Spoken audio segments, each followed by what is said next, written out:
Сәлем баршаңызға. Бүгін печенье, творожный печенье дайындайтын боламыз. Ол үшін бізге творог, бір жұмыртқа, шекер, кукуруз крахмалы керек болады. Алдымен жұмыртқамызды жарамыз, шекерімізді саламыз, крахмалымызды саламыз.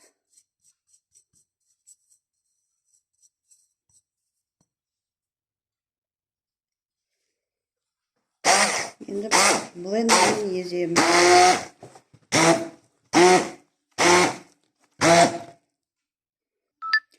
Осындай творожный масса шығады. Бұл біздің салмамыз. Салмамыз дайын болды. Бұны қоя тұрамыз. Енді қамырымызға кірісеміз. Енді қамырымызды дайындаймыз. Қамыр қопсытқышты саламыз. Қамыр қопсытқышты. Жұмыртқаның 2 сарысы.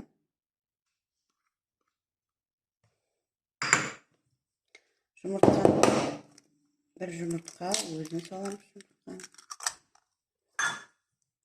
Қаймақ.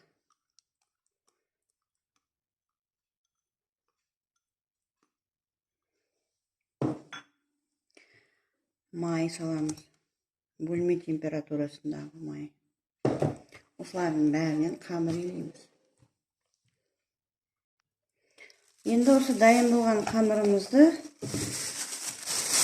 мешочкке салып, холодильникке қоямыз. 15-20 минутқа. 20 минут демалған қамырымызды оқтаумен жазамыз. Он себемізді оқтаумен жазамыз.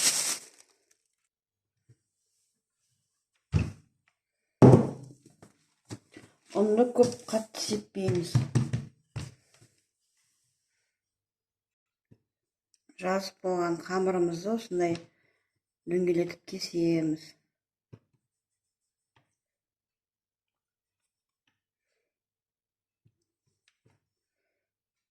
Салмамызды осындай кондитерский пакетке салып аламыз, ыңғайлы. Болмаса, салафаны мешочкке салып, шетін қиып де болады. Арасына саламыз. Салмамызды.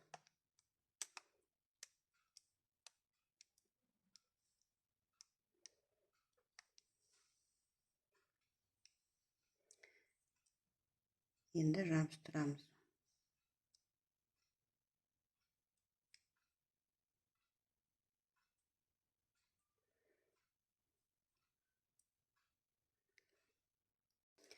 Осындай дайын болған печеньеларымызды пешке жібереміз. 180 градуста 20-25 минутқа. Қатты қызартудың қажеті жоқ, қызар тек сарғайса болды, жарайды.